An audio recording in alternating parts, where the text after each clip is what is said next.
सांसारिक जी संपत्ती आहे ती तर आपण टिकवण्याचा प्रयत्न करतो, परंतु आपल्या पूर्वजांनी जी आपल्या धर्माची मंदिरं, जे काही धर्माचे आयतन, बोर्डिंग, हे सगळे जे हे केलेले आहेत, करून ठेवलेले आहेत.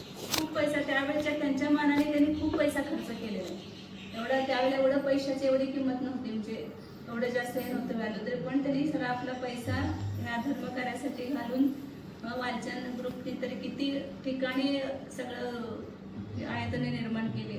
कोल्हापूर, सांगली, सगळ्या भागात, पुणे, मुंबई, सगळ्या ठिकाणी मुलांना शिक्षण दिलं.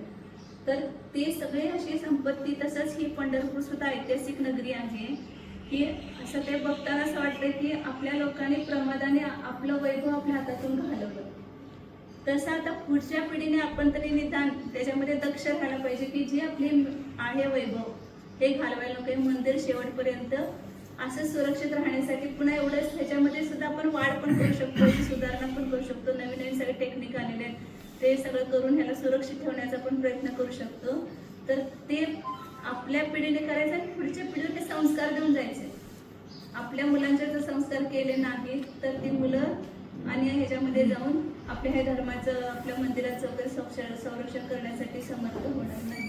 म्हणून एवढंच सांगायचं की ही आपली आयतनं जे आहेत ती मात्र त्या आयतनासाठी आपलं प्राण कोणाला लावायला लागलं तरी चालतंय, परंतु त्याचं संरक्षण करणं आपलं कर्तव्य आहे.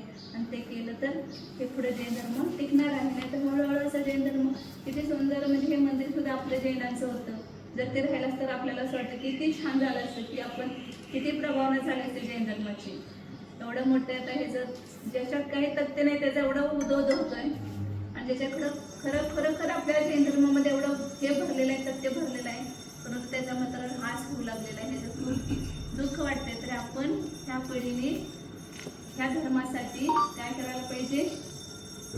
प्रमाद करायला नको, आपल्या धर्माचं संरक्षण करायला पाहिजे. आपण स्वतःही धर्म करायचं